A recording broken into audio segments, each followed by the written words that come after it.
Loner rancher bought a girl sold with a goat, then sent her to the city with a letter of freedom. The dust devil that swept across Jeremiah Holcomb's property that Tuesday morning carried with it the scent of change, though he wouldn't recognize it until much later. He stood on his porch, coffee cooling in his weathered hands, watching the whirlwind dance between his cattle before dissipating into the endless Texas sky. At 42, Jeremiah had grown accustomed to solitude on his modest ranch, 10 miles south of Abilene. The silence suited him just fine after the war had taken everything that mattered. It was near noon when the wagon appeared on the horizon, kicking up its own cloud of dust along the rutted trail that barely qualified as a road. Jeremiah squinted against the glare, his hand instinctively moving to rest on the Colt .45 at his hip. Visitors were rare, and in his experience they usually brought trouble. The wagon was driven by a man Jeremiah recognized as Silas McReady, a trader of questionable reputation, who made his living moving goods and sometimes people across the frontier. McReady's weathered face split into a gap-toothed grin as he pulled his tired horses to a stop in front of the ranch house. "Afternoon, Holcomb," McReady called out, tipping his hat. "Got some fine livestock here you might be interested in." Jeremiah descended the porch steps slowly, his spurs chiming with each step. "Not looking to buy, McReady. Told you that last time you came through. Now, don't be hasty," McReady said, climbing down from his wagon. "Got me a prime milk goat here. Good breed, strong as an ox, and I'm willing to make you a deal you won't find nowhere else." Despite himself, Jeremiah was curious. His small herd could use some diversity, and fresh milk would be a welcome change from the canned goods that made up most of his diet. He approached the wagon and peered into the back. What he saw made his blood run cold. Huddled in the corner of the wagon bed, partially hidden beneath a torn canvas tarp, was a young woman. She couldn't have been more than 18, her dark hair matted and tangled, her clothes little more than rags. Her eyes, large and brown, and filled with a mixture of fear and defiance, met his for just a moment before she looked away. Beside her, tethered to the wagon side, was indeed a goat, a fine-looking Nubian doe. "What the hell is this, McReady?" Jeremiah's voice was low and dangerous. McReady's grin faltered slightly. "Now see, that's part of the deal I was mentioning. The girl comes with the goat. Can't separate them. They're bonded, you might say. She's got experience with livestock, can earn her keep. Bought them together from a family heading back east. Times are hard, Holcomb. People do what they must." Jeremiah's jaw clenched. He'd heard stories of such transactions, desperate families selling children into servitude to survive, but he'd never encountered it firsthand. The practice made his stomach turn, reminded him too much of the slavery he'd fought to end. "She's not livestock, McReady." "Course not," the trader said quickly. She's an investment, indentured, you understand. Work off her family's debt, all legal and proper." Jeremiah looked again at the girl. She was watching him now, and he saw something in her expression that reminded him of a wounded animal, wary but not broken. There was intelligence there, and a strength that circumstances hadn't yet managed to crush. "How much?" he heard himself say. McReady's eyes lit up. "For the goat and the girl, $50. That's a steal, Holcomb. The goat alone is worth 30, and the girl, don't." Jeremiah's voice cut through the air like a blade. "Don't talk about her like she's property." He counted out $50 from his leather pouch, more money than he could easily spare, and handed it to McReady. The trader counted the bills twice before nodding with satisfaction. "Pleasure doing business with you, Holcomb. You'll find the girl's papers in this here envelope. Name's Esperanza Morales. Good worker from what I understand. Goat's named Bella." McReady climbed back onto his wagon seat and tipped his hat. "You take care now, Holcomb, and remember she's bound to you for 5 years according to the contract, all legal." As the wagon rolled away, Jeremiah found himself alone with his purchases. The goat seemed content enough, immediately beginning to graze on the sparse grass near the porch. The girl, Esperanza, remained in the wagon bed, watching him with those dark, assessing eyes. "You speak English?" Jeremiah asked. She nodded slowly. "Can you get down from there on your own?" Another nod. She climbed over the wagon side with a grace that surprised him, landing lightly on her feet despite her obvious exhaustion. She was taller than he'd first thought, probably around 5.5 feet, and beneath the grime and fatigue, he could see she was quite beautiful. "I'm Jeremiah Holcomb," he said. "This is my ranch." "Esperanza Morales," she replied, her voice barely above a whisper. Her accent was slight but noticeable. "You hungry?" For the first time her composure cracked slightly. "See, yes, very hungry." Jeremiah nodded toward the house. "Come on then, let's get you fed." The next few hours passed in a careful dance of caution and courtesy. Jeremiah prepared a simple meal of beans, hardtack and coffee, while Esperanza sat at his small kitchen table, cleaned up as best she could with the water and soap he provided. She ate slowly but steadily, as if she'd been taught not to waste food, or perhaps as if she hadn't had a proper meal in quite some time. "Where are you from?" Jeremiah asked as they ate. "San Antonio originally," she said. "My family came north looking for work. Papa thought maybe we could find something in Kansas, but—" She shrugged eloquently. "What happened to them?" Her face clouded. "Papa got sick. Real sick. We had no money for a doctor, no money for medicine. There was this man, Senor Garrett, who said he could help. He paid for Papa's treatment, but in return," she gestured to herself, "in return you became collateral. See, for 5 years." She pulled a folded paper from her pocket, the contract McReady had mentioned. "Until the debt is paid." Jeremiah took the paper and read it by lamplight. The terms were harsh, but as McReady had said, apparently legal. Esperanza Morales was bound to work without wages for 5 years to pay off a debt of $300, money used to save her father's life. "And your family?" Papa recovered. They continued north. She swallowed hard. "I was to follow when the debt was paid." Jeremiah folded the contract and set it aside. "That's a long time." "See," she agreed quietly, "but Papa is alive." That night, Jeremiah gave up his bed and made a pallet for himself in the main room. He could hear Esperanza moving quietly in the bedroom, probably the first real rest she'd had in weeks. As he lay staring at the ceiling, he thought about the choice he'd made. He'd acted on impulse, unable to walk away from someone who needed help, but now he had to figure out what came next. The answer, he decided, was surprisingly simple. He would treat her with the respect and dignity every human being deserved, contract or no contract. Over the following days, a routine developed. Esperanza proved to be everything McReady had claimed and more. She was indeed experienced with livestock, handling not just Bella the goat, but helping with Jeremiah's small herd of cattle.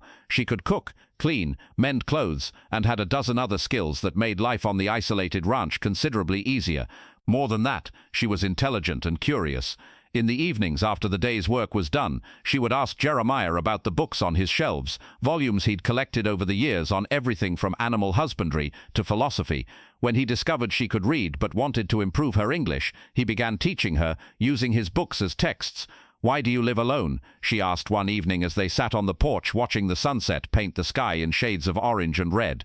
Jeremiah was quiet for a long moment. "Had a family once, wife and a little girl. Fever took them while I was away fighting in the war." "I'm sorry," Esperanza said softly. "Long time ago," he replied, though the pain in his voice suggested otherwise. "Do you miss them?" "Every day." She nodded as if she understood. "I miss my family too. Every day." It was then that Jeremiah realized how much his life had changed since her arrival. The oppressive silence that had been his constant companion was gone, replaced by conversation, laughter, and the simple pleasure of human companionship. For the first time in years, he looked forward to waking up each morning, but it was also then that he began to understand the true nature of his dilemma. Weeks turned into months, and Jeremiah found himself falling in love with Esperanza Morales. It wasn't just her beauty, though she was beautiful. It wasn't just her competence, though she was incredibly capable. It was her spirit, the way she faced each day with quiet determination, the way she found joy in small things, the way she made him feel human again. The problem was the contract. As long as it existed, as long as she was legally bound to him, any romantic relationship between them would be tainted by the power imbalance. He owned her labor, if not her person, and that made any expression of his feelings inappropriate at best, exploitative at worst. The solution came to him gradually, like the slow dawning of sunrise. He began to make inquiries, writing letters to lawyers in Abilene and Austin, researching the legal options available. What he learned was discouraging, but not hopeless.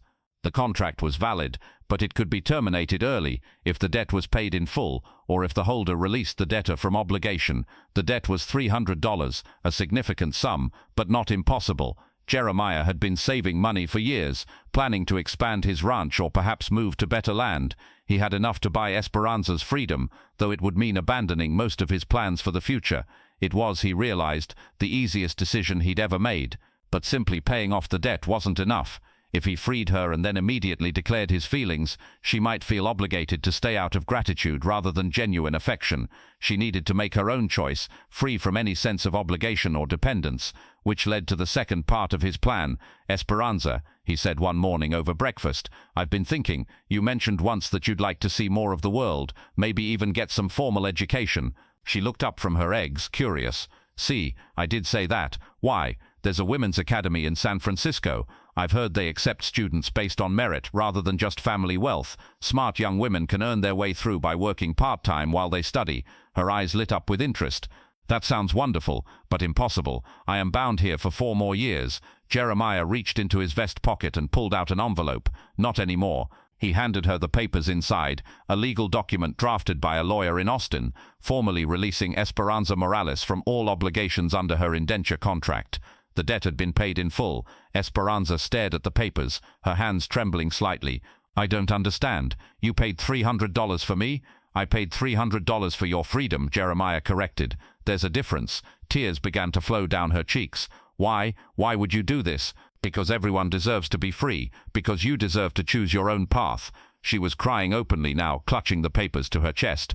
"But I have no money, no way to get to San Francisco, no way to pay for school." Jeremiah reached into his pocket again and pulled out another envelope, this one thick with bills. "Train fare to San Francisco and enough money to get you started. Consider it a gift." "Jeremiah, I cannot accept." "You can and you will," he said firmly. "I've already contacted the academy. They're expecting a letter from you if you're interested." Esperanza stood abruptly and began pacing the small kitchen. "I don't understand. Why are you sending me away? Have I done something wrong?" "No," Jeremiah said quietly. "You've done everything right. That's the problem." She stopped pacing and looked at him. "What do you mean?" Jeremiah took a deep breath. "I mean that I've come to care for you more than I should. More than is appropriate given our situation. And as long as you're here, as long as you feel beholden to me in any way, neither of us can know if your feelings are genuine or just gratitude." Understanding dawned in her eyes. "You love me." "I do," he admitted. "But more than that, I respect you. And because I respect you, I need to give you the chance to make your own choices, free from any obligation to me." Esperanza was quiet for a long time, staring out the window at the endless expanse of prairie grass waving in the morning breeze. When she finally spoke, her voice was steady. "And if I choose to stay, then you stay because you want to, not because you have to. But I think you should go, Esperanza. You're too smart, too capable, too alive to spend your life on this lonely ranch with a broken-down old cowboy. You deserve to see the world, to get an education, to become everything you're capable of becoming. And if I go," Jeremiah managed to smile, "then I'll know I did the right thing, and I'll hope that maybe someday you'll come back and tell me about all the wonderful things you've seen and done." The train departed Abilene every Tuesday and Friday, and it was decided that Esperanza would take the Friday train 3 days away. Those 3 days passed in a strange mixture of excitement and melancholy. Esperanza threw herself into preparations, mending her few clothes, practicing her English, and asking Jeremiah endless questions about what to expect in a big city like San Francisco. On Thursday evening, their last night together, they sat on the porch as they had so many times before. The goat Bella grazed nearby, content in her simple existence. "I want you to keep Bella," Esperanza said suddenly. "She will be good company for you." Jeremiah nodded. "I'll take good care of her." "Jeremiah," she said, turning to face him, "I want you to know these months here, they have been the happiest of my life. You have shown me kindness when you could have shown cruelty. You have treated me as a person when others saw only property. You have given me my freedom when you could have kept me bound. I will never forget that. You don't owe me anything, Esperanza." "I know," she said. "That is why what I feel is real." They were quiet for a while, watching the stars appear one by one in the darkening sky. "Will you write to me?" she asked finally. "If you want me to. I want you to." And Jeremiah, "Yes, don't give up on the idea that I might come back someday. I may be young, but I am not foolish. I know what we have found together is rare and precious." Friday morning came too soon. Jeremiah hitched up his wagon and drove Esperanza into Abilene, her few possessions and the envelope of money safely tucked in a small traveling bag he'd given her. At the train station they stood together on the platform, both struggling with the enormity of the moment. "This isn't goodbye forever," Esperanza said, though her voice wavered slightly. "No," Jeremiah agreed, "it's not." When the train whistle sounded, she threw her arms around him, and for a moment they held each other tight, two people who had found something beautiful in an ugly situation, and were brave enough to protect it by letting go. "Go," Jeremiah whispered. "Go and become everything you're meant to be." Esperanza pulled back, tears streaming down her face, and kissed him gently. She boarded the train, and Jeremiah stood on the platform until it disappeared into the distance, carrying with it the woman he loved, and the best part of his heart. The months that followed were difficult, but not empty. Esperanza wrote faithfully, long letters describing her journey west, her arrival in San Francisco, her enrollment in the academy, and her studies. Her English improved dramatically with each letter, and her excitement and growth were evident in every word.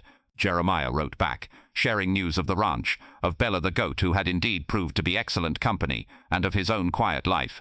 He told her about the books he was reading, the improvements he was making to the property, and always, how much he missed her. 2 years passed.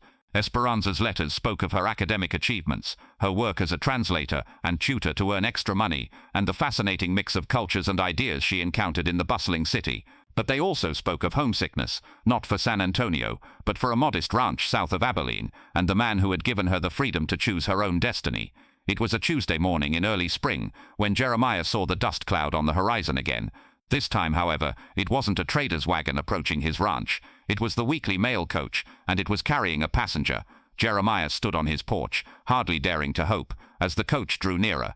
When it stopped and the door opened, Esperanza Morales stepped out, more beautiful than ever, and carrying herself with the confidence of a woman who had seen the world and made her mark on it. "I hear you have room for a schoolteacher," she called out, walking toward him with a smile that outshone the morning sun. "I graduated with honors and have excellent references." Jeremiah stepped down from the porch, his heart pounding. "Is that right?" "It is," she said, stopping just a few feet away from him. "I'm also told the position comes with room and board, and the companionship of a very fine man." "Well," Jeremiah said, his own smile breaking across his face like dawn, "that depends on whether the schoolteacher is planning to stay permanently or just visiting." Esperanza laughed, the sound like music to his ears. "Oh, I'm staying, Jeremiah Holcomb. I've seen the world, I've gotten my education, and I've learned something very important." "What's that?" "I've learned that home isn't a place, it's a person, and my home is here with you." This time when they embraced, there was no sadness in it, no sense of impending loss. There was only joy and the promise of a future they would build together, two free people who had chosen love over obligation, hope over fear. That evening, as they sat on the porch watching the sunset paint the sky in familiar shades of orange and red, Esperanza reached over and took Jeremiah's hand.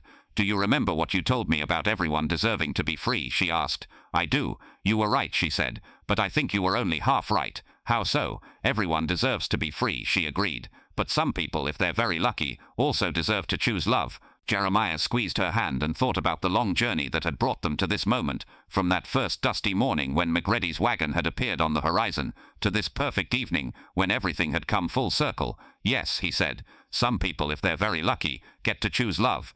And as the stars began to appear in the darkening sky, Jeremiah Holcomb and Esperanza Morales sat together in comfortable silence, two people who had learned that sometimes the greatest act of love is letting someone go, and that sometimes, if you're blessed beyond measure, they choose to come back to you. The goat Bella grazed peacefully nearby, content in her simple existence, while somewhere in the distance a coyote called to the moon, and the prairie wind carried with it the scent of sage and possibility, and the promise of tomorrow.